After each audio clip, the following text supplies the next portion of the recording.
Deadline reported that Acolyte wasn't light on the viewership, getting 2.7 billion. Are you impressed? What's happening?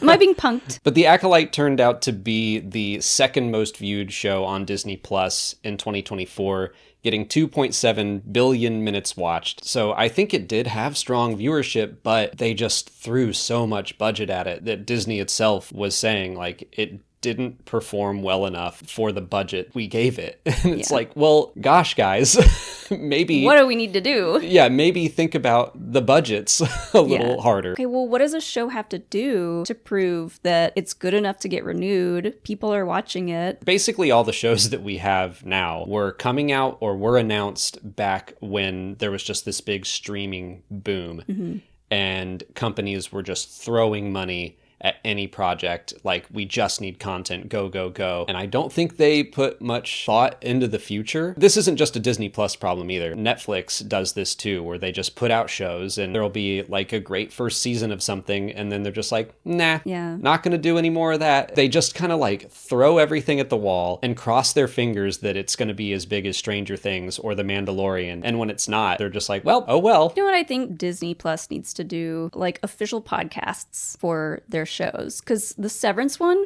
is getting huge numbers right now because it's got the showrunner and the main star on the podcast. And I really love, we're rewatching The Last of Us right now. Part of me wants to re-listen to the podcast, which was Craig Mazin and Neil Druckmann. Just talk about the video game and adapting to the show. Like, that process was so fun to listen to. So yeah, I agree that I do think that there could be more done alongside each of these shows. It gives you the feeling of, oh, Disney's being cagey about how these shows were made, what they were thinking behind the scenes, blah, blah, blah. They just don't have an outlet where they really talk about it. Well, sometimes it does come across as cagey, just like we all know what kind of happened on Rogue One. It's been almost 10 years and we still haven't gotten the full story. And part of me thinks they might just save it for the 10th year anniversary. Like, let's just break it all down.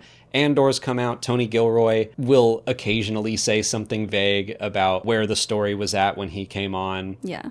Like, I would love to just hear from him and Gareth Edwards and let's break down what was going wrong and how you salvaged it and like now made one of like several people would call Rogue One their favorite movie of the Disney era. Right. Like, I think it's worth getting into all that.